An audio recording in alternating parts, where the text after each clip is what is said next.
Well, let me ask you a question. What does it really mean to be kindergarten ready?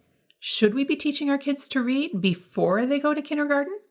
Or maybe you're worried that your kids don't have the skills necessary to excel in today's kindergarten classrooms. Today, I'm going to break it all down for you so your kids will be well prepared for kindergarten and beyond. While it's true that some kids may learn to read early, it doesn't mean that they should just because it's going to be an expectation that's placed on them in the future. We have to help the child in front of us develop the skills they need now, and these are the skills that will help create a solid foundation for the future goal of learning to read. Faster is not better, my friends. Teaching young children at the age of 3 and 4 to read is not a shortcut to success that will give your kids a leg up over their peers. You can't hack your way to reading success. That's like saying if you get plastic surgery to look like Kim Kardashian, that you'll become Kim Kardashian. My perspective on this hot button issue is from that of a seasoned veteran of more than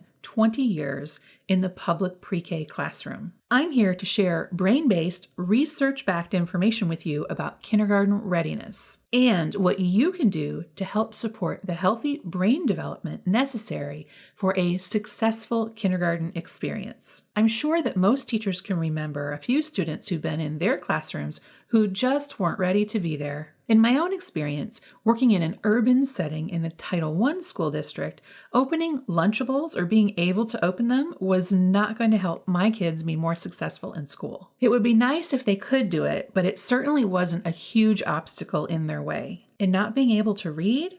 That absolutely was not the one thing that was holding my kids back from being successful in school. Because you see, those students who struggled most in the classroom, they all had one thing in common, and that one thing was lack of executive function skills. But what are these mysterious executive function skills that I'm talking about? Why aren't they shouting about these on the evening news every night? Executive function skills are located in the prefrontal cortex of the brain.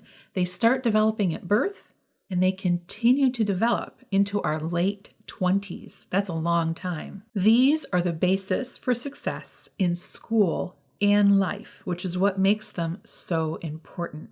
Some executive function skills include things like waiting for a turn, sharing, cleaning up, following directions, organizational skills, time management, planning, and that's just to name a few. Executive function skills come before the academics that most people tend to think of when they think about kindergarten readiness. Now, don't get me wrong, academics are absolutely still important, but without executive function skills, learning those academics is going to be much more difficult. But it's much easier to focus on academic skills in the kindergarten readiness process because they're what most people tend to think of when it comes to school. I want you to think back on your own experience in school, whether that was elementary, middle, or high school.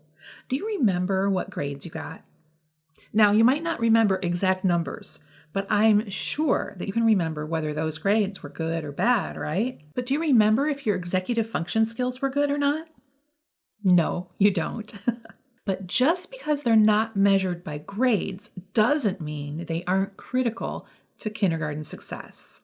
Think about it like this. Let's say you have a 4-month-old baby, and you've decided that you're going to teach that 4-month-old baby how to walk, because that's going to give the baby an advantage in life if they walk earlier, right? So you spend a lot of time teaching that baby to walk. Do you think you'd be successful? No, because that's not how babies develop, right? There are certain stages of development that a baby needs to go through before it is able to walk. There are lots of muscles and different things, all kinds of development that's happening that comes before. And there's no set of flashcards that's going to make the baby walk sooner. Trust me. The very same thing is true when it comes to learning how to read. There are certain areas of a young child's brain that research has proven are developing during that critical time between birth to age 5. Neurons are growing in a young child's brain during this critical time, just like the baby's motor skills are developing that will eventually allow it to walk. And if you focus on the wrong thing at the wrong time, then you're actually taking away from this critical developmental process. So let's go back to that baby example, right? So if you were spending all that time trying to get the baby to walk, but you neglected to talk to the baby a lot, right? You weren't encouraging it to babble and coo, and you weren't talking to the baby, then that might go on to hinder the child's language development in the future. Now listen, there are so many skills that go into kindergarten readiness that this could be a 6-part college course. But here are the 3 most important things that young children need to have in order to be successful. Number 1 are language skills. And now when I talk about language, I'm not just talking about talking, right? Because a lot of kids can talk. What I'm talking about or referring to are things like playing with the sounds in language. And these might be things like phonological awareness, phonemic awareness, phonics, rhyming syllables, listening for beginning and ending sounds, and those short little words like hat or mop. Without language skills, children will struggle when it comes to those academic skills like reading, writing, and math. Which brings me to the second thing that's super important, and those are academic skills. So obviously, those are the things we tend to focus on a lot because we tend to think of academics as something that happens in school. These are things like recognizing and naming letters of the alphabet, numerals, counting, writing your name, all of that good stuff. And number 3 are executive function skills. Now, these things are things like sharing, taking turns, following directions, and navigating transitions. These are just as important as academic skills in kindergarten. Now, if that sounds like a lot to you, that's because it is a lot. I'm even getting stressed out just talking to you about it. So just to review, those 3 pillars when it comes to kindergarten readiness are language skills, academic skills, and executive function skills. And the problem is knowing where to focus your time and energy to help your kids be as successful as they can be. I like to think of this as building a house. So if you're building a house, first you have to pour the foundation, right? And if that foundation, if it isn't solid, and it has cracks, then the whole house might come tumbling down later. Are you with me so far? Then, after you pour your foundation, next you're going to build the frame for the house, right? These are all the little parts and pieces that go into making up the structure for the things that are going to hold up the windows eventually and the doors and the floors, things like that. So now you've got your solid foundation and you built a frame for your house. What comes next?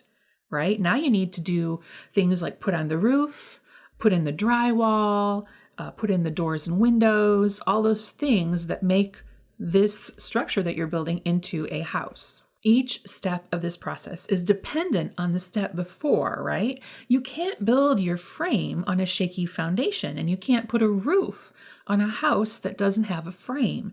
And if we think of the house like a pyramid, executive function skills would be at the very bottom. That would be the foundation that you've poured, right? And then the frame of the house would be those language skills that we talked about. And finally, those academics, that would be at the very top of the pyramid. And that's the roof, the windows, and the doors.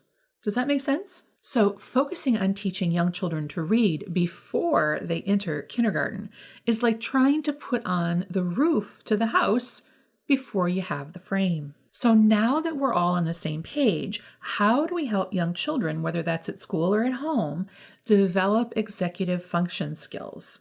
So let's start with organization, let's say. So if you're at home, that organization might look like you are cleaning up your toys in your bedroom or your living room, and you know where each thing that you're picking up goes. Every one of those things has a place that's been determined where it goes, and you know where that place is and how to put the things there.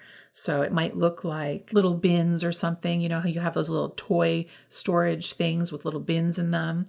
It might be that. They might be labeled, or your child just knows where the things go in each bin because they do it every single day. That might look like that at home. And then at school, we of course have our organizational systems, like we have labels on everything, labels on the tubs that we have our manipulatives in, and then a matching label on the shelf. We have a system for the children to look at the labels so they know where things go, how to put them in there, and all of those good things. So that's organizational skills. Another skill might be planning. And now you're thinking, Vanessa, my 3 and 4-year-olds don't do a lot of planning.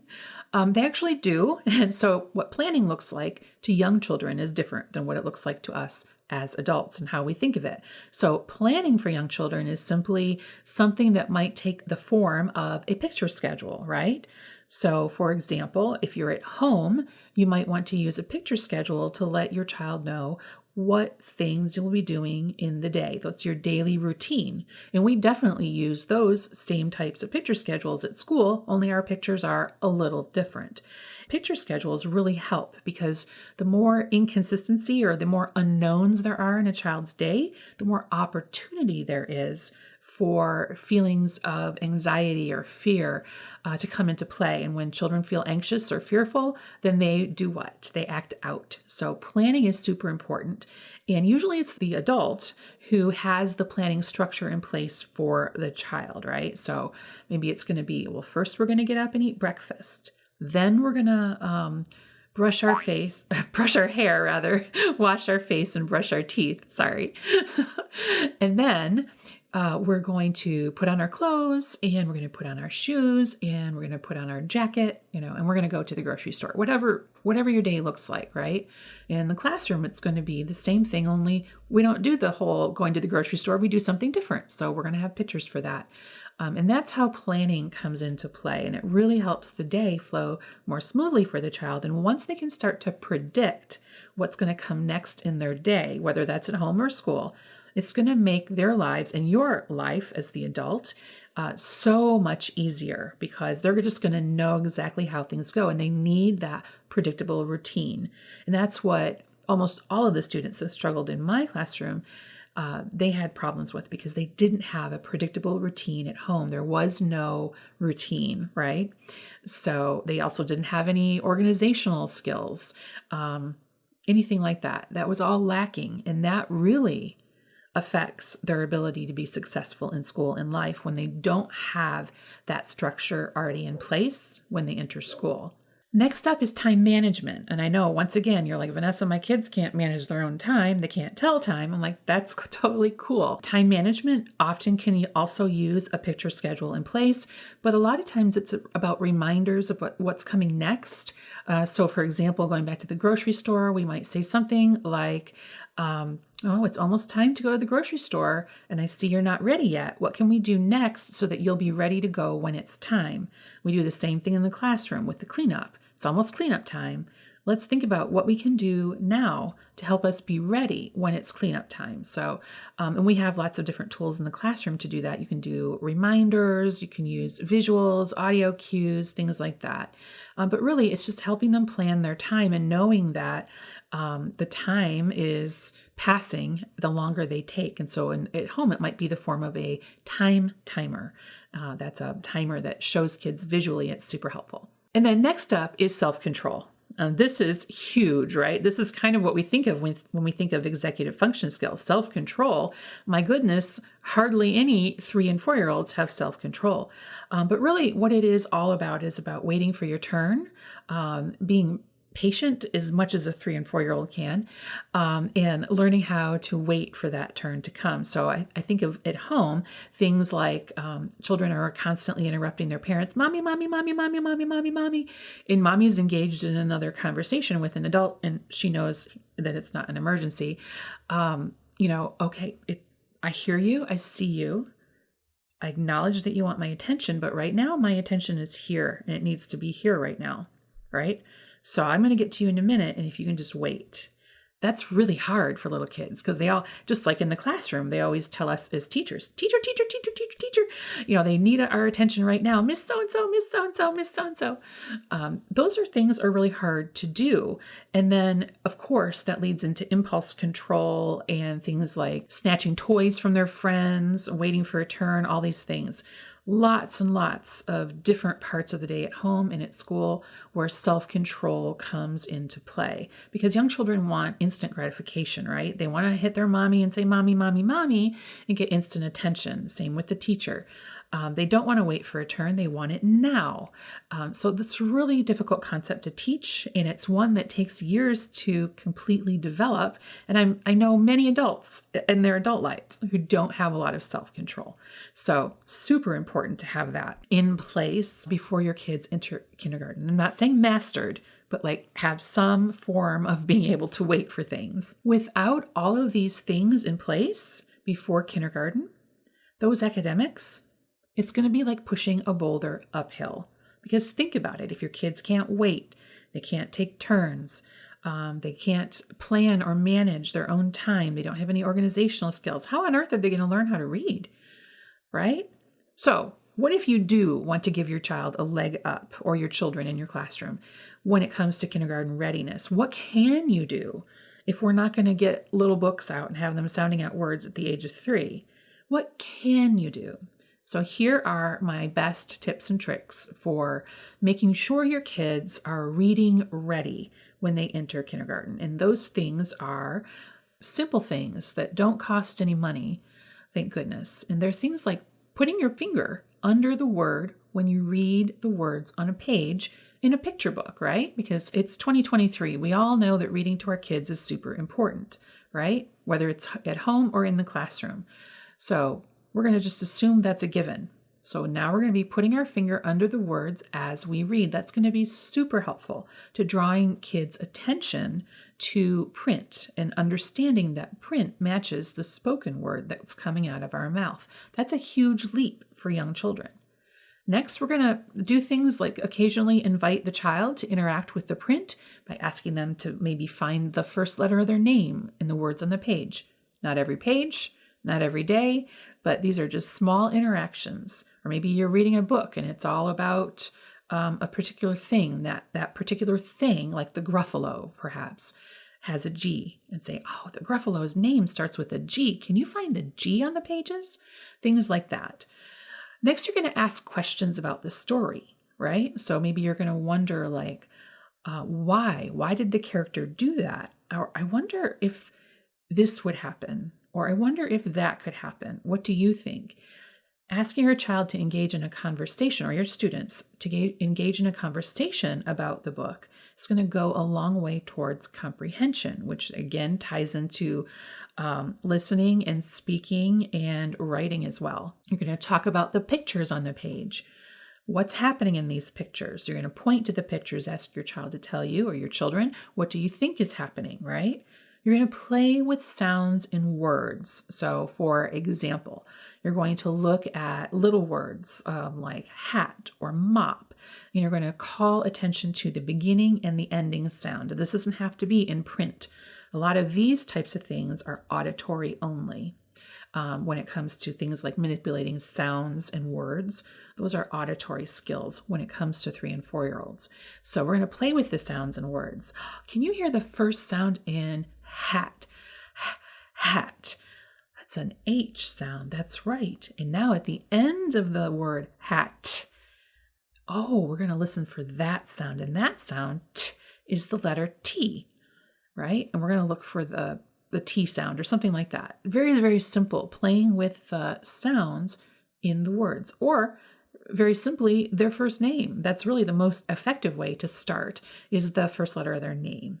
Like this is Belinda's first letter of her name. It's B, right? And so we're going to then go and look for Belinda's letter in books, things like that. Super easy. We're going to learn nursery rhymes. Nursery rhymes are not old school.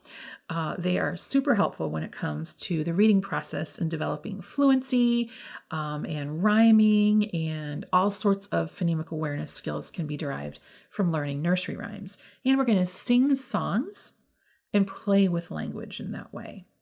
Flashcards and workbooks will not teach a child how to read. I don't care if they can do them or not. They're not teaching tools. They are busy work. And they're really not the best use of a child's time, especially before they ever enter kindergarten. Kindergarten, I don't even think should be using them, but that's another story. Okay, so if your child struggles with any of this, that just means you're going to take a step back and work on that thing for a little bit longer. So if your child is like, I have no idea what the first sound in hat is, I don't even know the sounds, take a step back, work on letter sounds, right? It's as simple as that. If they don't know when you point to the picture what might be happening, take a step back. Get some wordless picture books. That's how kids understand that the pictures on the page actually tell the story, right? If your kids aren't ready for any of the things I just talked about, just take a step back and work on that for a little while, right? And then you can move forward, because these are the building blocks of learning how to read. Without them, learning how to read the letters on a page and make words is going to be completely pointless. So we don't want to waste young children's precious, precious time. So when young children have these well-developed language skills, like we just talked about, those children are going to be ready to read, right? So if you really want to focus on reading, you can do those things I just mentioned. But really, when you get the most bang for your buck, it's going to be all the executive function skills, because that is the foundation upon which all future learning is going to take place.